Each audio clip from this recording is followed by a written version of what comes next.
मीरपुर नाम के शहर में तेजस अपनी पत्नी नीरू के साथ रहता था। पति पत्नी दोनों ही नौकरी करते थे।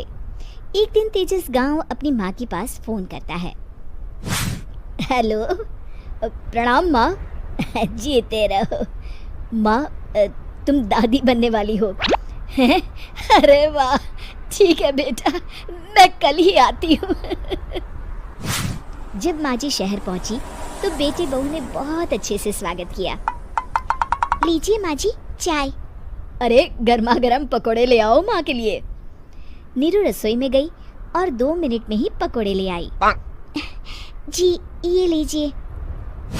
बहू जादू से बनाए हैं क्या? अभी तो रसोई में गई थी। यम्मी।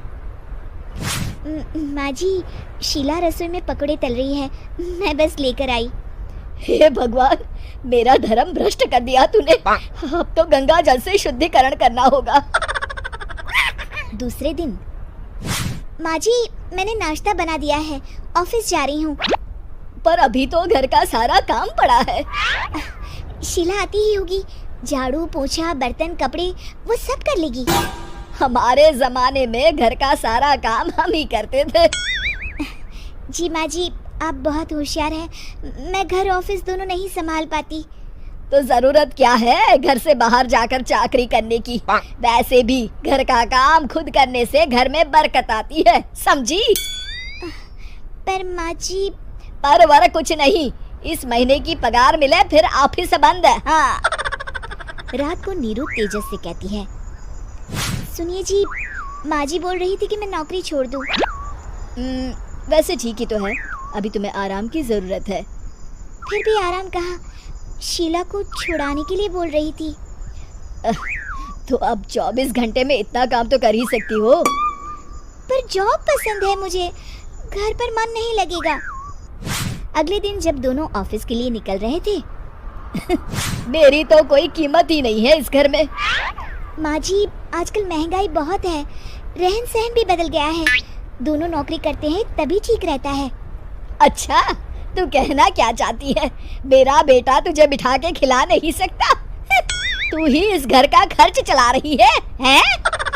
नहीं माँ जी, मेरा वो मतलब नहीं था।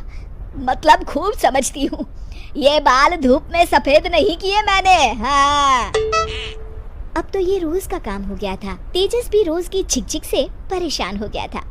एक दिन उसने कहा, नीरू, वैसे भी तुम्हें मैटरनिटी लीव मिलने वाली है, तो अभी से ही छुट्टी ले लो।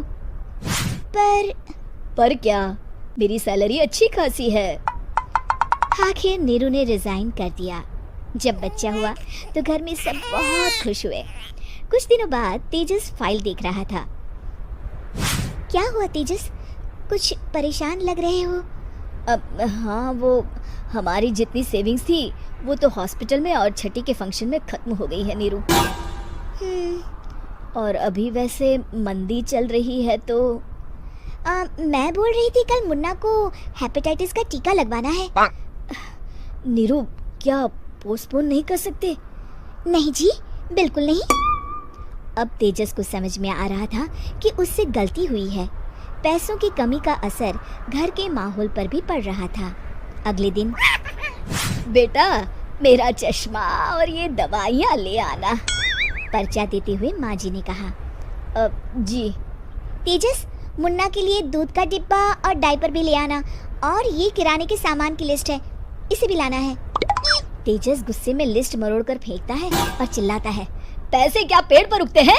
ये ले आना, वो ले आना। अरे पर ये जरूरत का सामान ही है।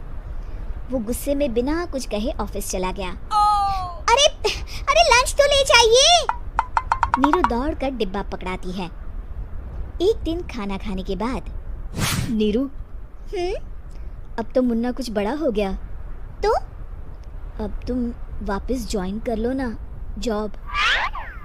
पर इस रिसेशन में जॉब मिलना बहुत मुश्किल है। ट्राई तो करो।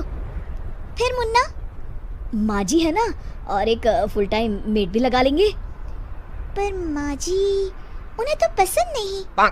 तभी माँ जी वहाँ आ जाती है और प्यार से नीरू के सर पर हाथ फेरते हुए बोलती है, अब मेरी समझ में आ गया बहू, पहले के और अब के समय में अंतर है।